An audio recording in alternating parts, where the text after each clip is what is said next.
Hello folks, this is Aidan Jonah, Editor-in-Chief of Canada Files here, bringing you an important story that you may have actually missed. Let's get into it now. So, this event that I'm going to be focusing on is one called, quote-unquote, Free Azov Defenders. This is hosted by a group called Ukrainian Resistance Canada.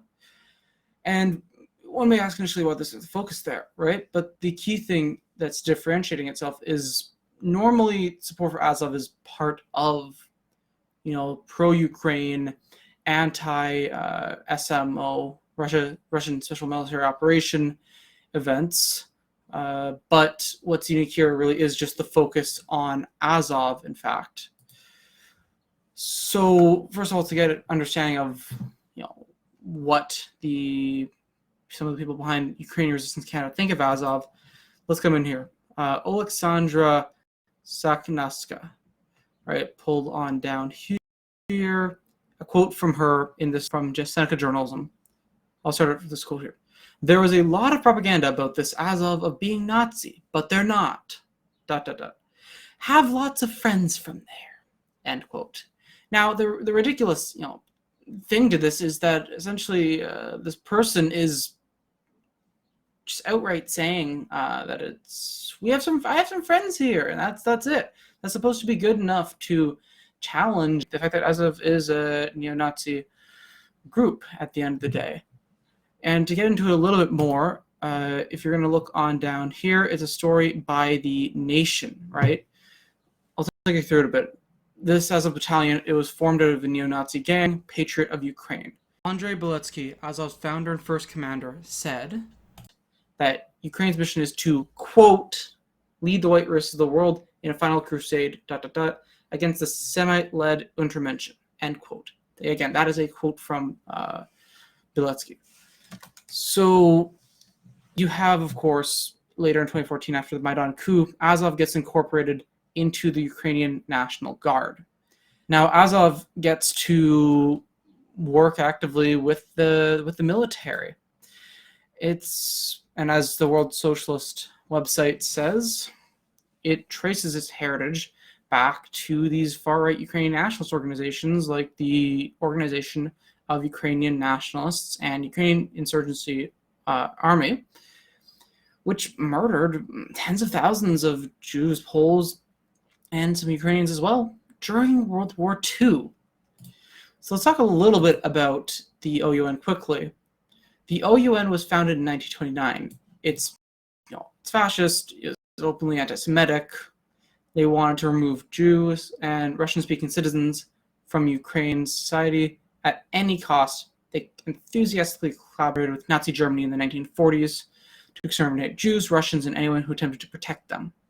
And it was only after the USSR took back control of Ukraine fully after World War II was finished that the OUN was actually forced out. But this is where you might be wondering, okay, how does this rally, right, this honoring of neo-Nazis come into play here? There has to be something behind it, and there is actually. You had a U.S.-financed group, the Canadian government, to admit former Nazi SS, quote-unquote, Foreign Legion volunteers. That included Ukrainian SS volunteers, to come to Canada.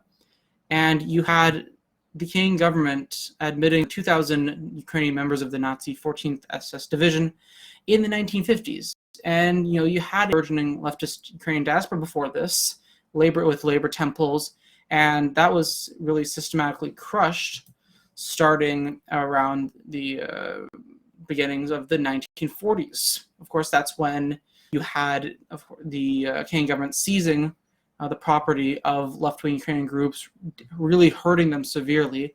And then you had the Canadian government driving the creation of the Ukrainian-Canadian Congress. As Valery Kyrilko's article states, the UCC brought together right-wing Ukrainian organizations in Canada during the late 1930s and 1940s. And you'll notice that one of these organizations, the monarchist United Hetman Organization, was controlled by the Organization of Ukrainian Nationalists, that anti-Semitic fascist group. And if you take a look at what the UCC President Vasyl Kushner said in a Winnipeg meeting in 1939, I'm not going to get that quote out. Just take a look at it yourself. Just to give you an idea of the nature and the beginnings of the UCC. And of course, eventually after the Soviet Union fell, and there was a attempt to remarket the image of more so just quote-unquote pushing for a democratic Ukraine, but the reality and the political nature of the UCC stays here to this day. And the power that the Ukrainian Canadian Congress has in Canada is a big reason, at the end of the day, why you see this ability for people to feel comfortable to organize, to demand the freedom of neo-Nazis. Neo-Nazi militia group that's incorporated into the Ukrainian military, right? That's probably the big reason why you have, someone like Christopher Freeland, who's got deep connection with the UCC, and of course, guess who the UCC honors? It would be, of course, Stefan Bandera, who's the fascist Nazi collaborator, and really a person whose only disagreement with Hitler and the Nazi Germany was that he wanted an independent fascist Ukraine. That was really the core only difference. So just to give you an understanding of who they honor. And in terms of how this came to be, I also want to bring your attention to this, which is an article by myself and Christian Shingiro. You had this Nazi propaganda bus tour running in Canada, actually, for a few years. This was between 2017, this project started, and really everything was done by 2020. But what you had is this pushing of a Nazi myth called the Holodomor, where there's this ludicrous that Joseph Stalin was personally ordering the starvation of Ukrainians to crush their national identity. This was hysterical nonsense. Instead, you actually had this bunch of kulaks, these very, very rich peasants that were, they had the Soviet government seeking to nationalize farms.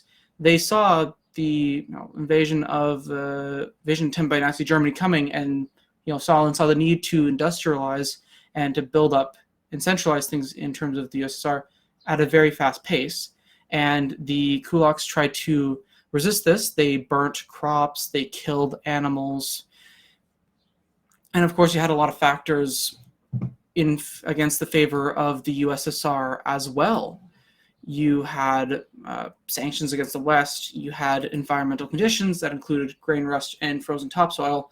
The former, which actually was very difficult to detect visually and very deadly at the same time. So this propaganda does have impacts. This was brought up in the article that myself and Shingiro did for a very clear reason, because the second this a little more propaganda gets pushed to young children in public schools across Canada, you see it having an impact. This is not Nazi collaborator fiction, the Holodomor, and just look at it. These kids, you can't blame them. They're young kids, but of course they're going to buy this wholesale. And then, you're shocked a couple of years later when Russia's SMO happens, starting in 2022, you have it coming on from then. You have this acceptance and this apologia for neo-Nazism. It's really dangerous. Of course, getting back to the present day with Azov, you had this rebranding attempt to drop the major symbol that made it obvious that they're neo-Nazis. They tried to drop that symbol for a more palatable one to the West, called the Three Swords logo.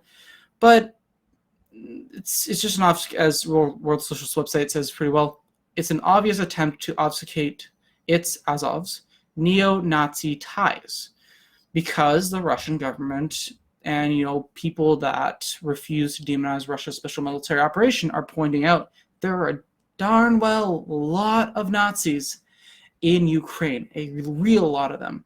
And getting now back even more to the present, you won't be surprised to figure out that the people involved in this organization, the Ukrainian Resistance Canada, want Canada to send more weapons that are going to help the likes of Azov and a lot of the Nazis that are in Ukraine fighting against the Russian SMO. It's not a fluke that there's so many of these Nazi symbols being seen in terms of Ukrainian government propaganda and materials that are being put out. It's not a fluke at all. And this horrible irony of this protest happening on May 9th is, of course, you have Zelensky's attempts to push a Europe Day, but more locally in terms of the Canada context is, of course, you have these Victory Day celebrations in Canada typically, and that really shifted after Russia's SMO began in February of 2022. But in Toronto, you had this Victory Day celebration that was canceled without any sort of explanation. And let's be real here, in terms of context you've seen in the build-up now, you see a nation where people feel so comfortable to honor Ukrainian Congress honoring the Nazi fascist collaborator, Stefan Bandera. You have the Azov Battalion being so loved by many people in this country, disgracefully. It's no shock that the Russian Canadian community feels afraid, and of course you have this shut down. You have, of course, Ukrainian Canadian Congress, as I mentioned before, in terms of Bandera, honoring them. They have a Toronto chapter, so it wouldn't shock me if these organizers looked at it and feared attacks, physical attacks from the UCC's Toronto branch. It wouldn't be shocking at all. You did have some small events happening. If you look on the Russian Embassy in Canada's Telegram, there were some small events there was a small event in Ottawa. There was one in Toronto. There was one in Montreal.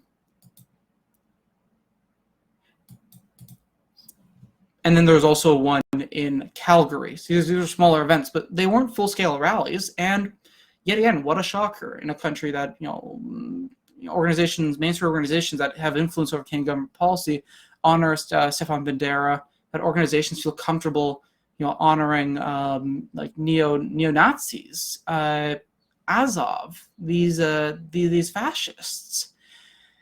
It's not shocking, right? And the Victory Day is very important because it's to recognize how the Soviet Union led the fight against fascism and Nazism in Europe. There's this delusion that the West led that fight. In reality, the Soviet Union lost 27 million people fighting the Nazi scourge. The Nazi scourge, of course, that originally was backed by the West until the Nazi ambitions became inconvenient for the Western powers. So there's this attempt to rewrite history, and of course, the more these Victory Day celebrations, the more the people feel unsafe to even celebrate the achievements of the USSR in defeating Nazism, the more, it's understandable that they feel afraid. But the door now is more and more open to the very people that will celebrate, neo-Nazis, that will celebrate Azov Battalion. You have the dominant UCC that honors Bandera. It's a dangerous state of affairs. And let's be real here, it's a challenging situation. The only hope, in my view, if we're being quite honest, is that there has to be mobilization on the streets, really. And it can't be only Russian Canadians. Realistically, the only hope for things is that you have to have Canadians of all stripes saying outright, that we reject support of neo-Nazis. We reject the honoring of Nazis. We reject the honoring of Bandera, and we reject the significant influence that the Ukrainian Canadian Congress and these groups that honor people like Bandera, that they have in Canadian society, that people have to confront that. So I really don't think this should only fall on Russian Canadians, because understandably they're very intimidated in this current moment. So it's no shock that they chose to at least cancel that event in Toronto, even if they don't explain that reasoning. I think you can spell it out pretty obviously. So if you folks appreciate our journalism that the Canada Files does, you can set up a monthly or annual donation at the donor box link in our bio. this journalism takes money. The investigative journalism we do, the analysis videos we do, the analysis articles we do. It's really important to support this journalism, because as you can see right now here, the ramifications of the mass spread of these lies and the glorification of Nazis and the cheering on of these Azov neo-Nazis, it's a severe danger, and it's just a very awful situation. Neo-Nazis should not be honored. So if you want to support journalism that fights back against this, you should be supporting the Canna Files. All right, folks, thanks for watching this. Thanks for getting all the way through the video, and have a great day. Goodbye.